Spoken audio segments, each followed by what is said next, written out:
I want to watch the news. Are you making headway at least? This is the news.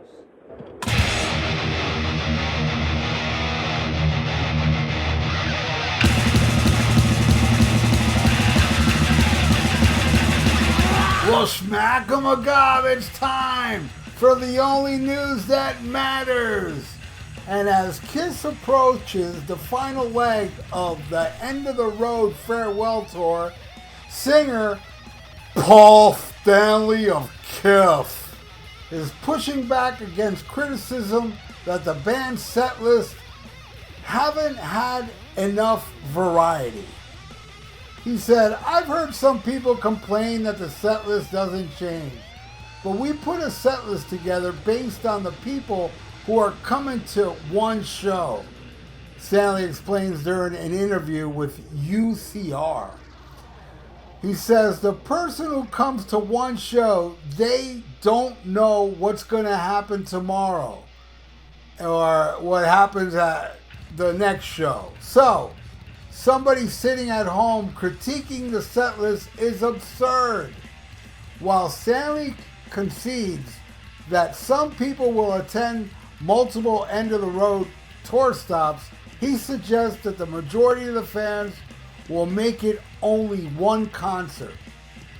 He says, "It's wonderful if somebody were actually come to 5 or 10 shows, but we tweak a set list to make it as great as it can for the people who come to see us tonight. The idea of changing the set list each night makes no sense to me. We don't do that. And if somebody looks and complains that the set list hasn't changed, what does it matter to you? You weren't there." Despite the criticism, Kiss End of the Road set lists have not been completely devoid of surprises. For example, Shandy from 1980's Unmasked and Nothing to Lose from the first Kiss album and Come On and Love Me from Dressed to Kill have been performed just once by the band in 2023. Conversely, hits like Rock and Roll All Night, Detroit Rock City, and I Was Made for Loving You have remained a setlist staple. Stanley isn't saying what might creep into the tour's last leg of shows, which kicks off October 19th in Cincinnati. However, he admits he has mixed emotions as he looks over to the final run of the Kiss touring life. He says it's one thing to plan the end, which we started planning years ago, but to plan something and then see the end is immense. It's different than seeing it far away. So yeah, there certainly is a reality that hits home. You are on the train and you see the station." All right. Paul Stanley makes 100% sense. You know, I always goof on Paul Stanley of Kiss, but not on this one. People complaining about the same set list and not going and staying home. Hey, Paul's like, "Hey, you don't even come out. What do you care?" Right? Well, I'm not coming out either. And I don't care what they play, you know, because it's not Kiss to me. It's some guy that looks like a meatball covered in aluminum foil with his tongue out all the time. And he looks so awkward on stage. And we have Paul singing the tapes and the drummer is dumbing it down. And then we have Fake Fraley doing the guitar solo that Ace did on Kiss Alive for his guitar solo. It's just a show that's tailor-made for casual fans. Why would Paul Stanley change the set list where what they're playing now, well, most of what they're playing, or some really, because these casuals don't know every song. There's a lot of these casuals that don't even know Dr. Love. They know like Rock and Roll All Night and I Was Made for Loving You. That's probably about it. You know, and they're rich and they can go and they've been filling out not only Kiss shows, but every show that's extremely expensive like Aerosmith, hundreds and hundreds of dollars of tickets, and they were filling arenas. And it's the same thing with Kiss. Kiss is just getting the casuals are milking it with, oh, we're not doing this anymore, like they did 20 years ago. And whether they are doing it or they're not doing it doesn't really matter.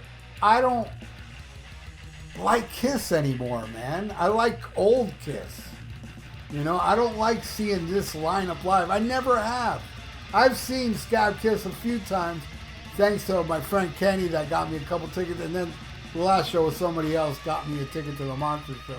I saw all of them for free because I would not pay to see this.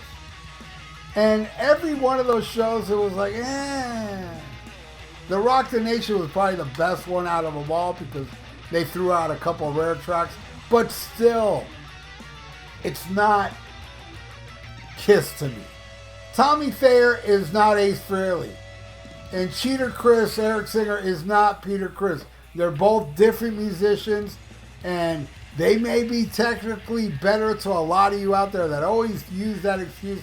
Well, Eric's a better drummer. Well, Tommy's a better guitar player. Well, all I can say is that as good as they are and as better as they are, they never wrote anything as cool as Ace Frehley did in those guitar solos. And the drumming, I appreciate Peter's drumming on those first 4 or 5 albums with Kiss Alive and Rock and Roll Over. I loved all that drumming. That's my favorite drumming in Kiss. You can get Eric Singer to make it more fancy and technically better, but to me, it doesn't have the organic human feel that Peter Criss did. He is my favorite Kiss drummer. Nothing against Eric Carr. I love him too, more than Eric Singer. But Peter Criss, Ace Frehley, Gene Simmons, Paul Stanley, that's my Kiss. Yes, I love the Creature of the Night show when I saw him with Vinnie Vincent. Probably the best time I ever saw him. And I love Creature of the Night. I love Look It Up. But I don't love him as much as that 70s stuff. I just don't. My Kiss is when I grew up was 70s Kiss. There's people that grew up with 80s Kiss and 90s Kiss. And even Scab Kiss. All right? We're all different. We all have different ideas of what our Kiss is. My Kiss is 70s Kiss. The phenomenon. The band you could not escape in the 70s if you were like 13 years old like me. It grabbed me and it wouldn't let me go. That, to me, was Kiss. Not what's happening now. To me, it's just, they're old. Paul can't sing no more. Gene's just like, I don't know. He's flopping around stage looking like an idiot. And I can't take Tommy Thayer serious. I just can't. He may be a nice guy and all, and I'm sure he is a nice guy. But I just can't take him serious in that makeup. I just can't, because I am a 70s Kiss fan. And the same thing I got to say about Eric Singer. I'm a 70s Kiss guy. I don't want to see. My favorite member, Ace, is was somebody up there. I just don't want to see it. People do. People love it. That's cool. Go see it. You're a minority of who's going to see Kiss, just so you know. Because if you're a diehard enough to go see Kiss now with Fake Frehley and Cheater Chris, you obviously don't care about the legacy, and that's cool. That's your thing, all right? But just to let you know, more people are at Kiss shows that are casual, that don't know much. I remember listening to a Kiss podcast where a guy said, oh, I was sitting next to some dude, and the dude said, I met Ace Frehley. And he took out his phone, he showed him a picture of him with Tommy Thayer. He thought Tommy Thayer was Ace Frehley. That's who's going to these shows. Kiss is playing to casuals because that's where the money is. They don't want to play to just hardcores. They don't care about the hardcores at all. They always talk about how they care about the fans. They care about the fans' wallet. That's what they care about.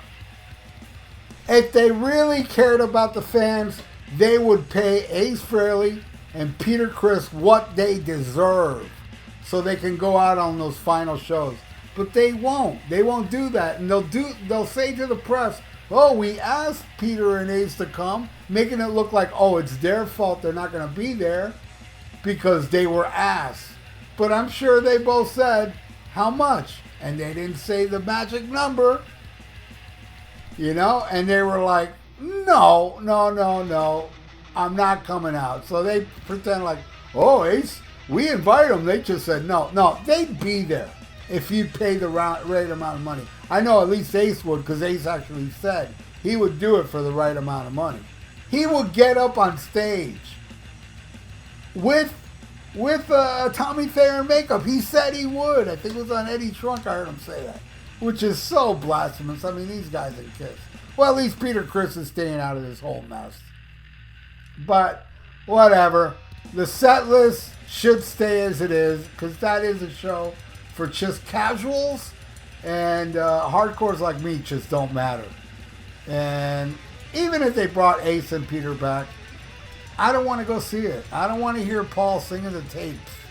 You know, it's just, and Gene, you know, clunking around the stage like a, I don't know, like a Bigfoot with Down syndrome. There you go. All right. Well, anyway, thank you all for listening to the only news that matters. And I want to thank you for watching. If you're not subscribed, please subscribe to my channel. Click the little notification bell. And you know, if you like the video, and leave comments below, it's great for the YouTube algorithms. So stay frosty, listen to Black Sabbath, and smack 'em a gob. Farewell and adieu to you fair Spanish ladies. Farewell and adieu, you ladies of Spain. For we've received orders for to sail back to Boston.